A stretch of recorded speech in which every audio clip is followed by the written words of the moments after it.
घर में शादी होती है, हर परिवार में ऐसा होता है, शादी होती है तो शादी के समय आपने देखा होगा, मैंने बहुत बार देखा है कि हमेशा एक अंकल जी होते हैं जो कोने में बैठ जाते हैं और अपना छोटा सा दरबार लगाते हैं कि नहीं? होते हैं ना। जो भी बोर हो रहा होता है वो कहता है कि भाई सुनूं मैं अंकल जी क्या कह रहे हैं, जाके सुनते हैं कि अंकल जी क्या कह रहे हैं, आज कुछ ना कुछ नया तो लाएंगे। और अंकल जी सबको अपना ज्ञान देते रहते हैं, देते हैं कि नहीं, है ना?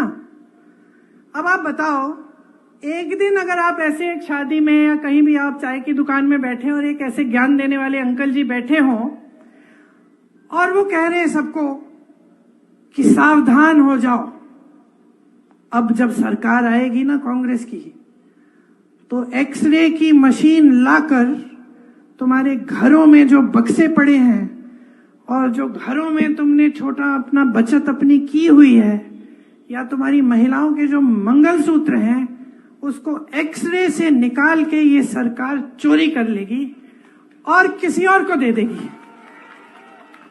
हंस रहे हो ना?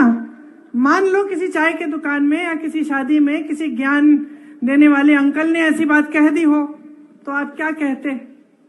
आप कहते कि भाई आज तो अंकल ने बहुत बड़ी बात कर ली, खूब गहरी साजिश निकाल दी।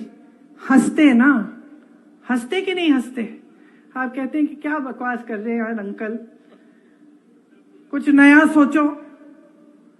अब देश की परिस्थिति ये हो गई है कि उसी तरह से देश के सबसे बड़े प्रधानमंत्री जी जो सबसे बड़ा पद ले रखे हैं देश में, जिनके पास सबसे ज्यादा सत्ता है, उस पद की गरिमा को, उस पद की गंभीरता को आधार बनाकर ऐसी बकवास की बातें आपके सामने चुनाव। तो वो सोच रहे हैं क्योंकि प्रधानमंत्री हैं, क्योंकि पद है, क्योंकि पद की गंभीरता है, वो सोच रहे हैं कि मैं ऐसे ही फिजूल की बातें करूंगा और पब्लिक सोचेगी कि ये सच है। ये सच हो सकता है? आप सोचिए, ये सच हो सकता है कि कोई ऐसा राजनीतिक दल सरकार बनाएगा जिसमें एक्सरे लेके आपके घर के अंदर घुसकर आपके गहने निकाल के किसी और को दे देगा?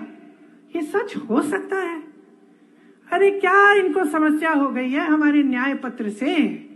क्या समस्या हो गई है? हम न्याय कह रहे हैं इसलिए, हम न्याय दिलवाएंगे इसलिए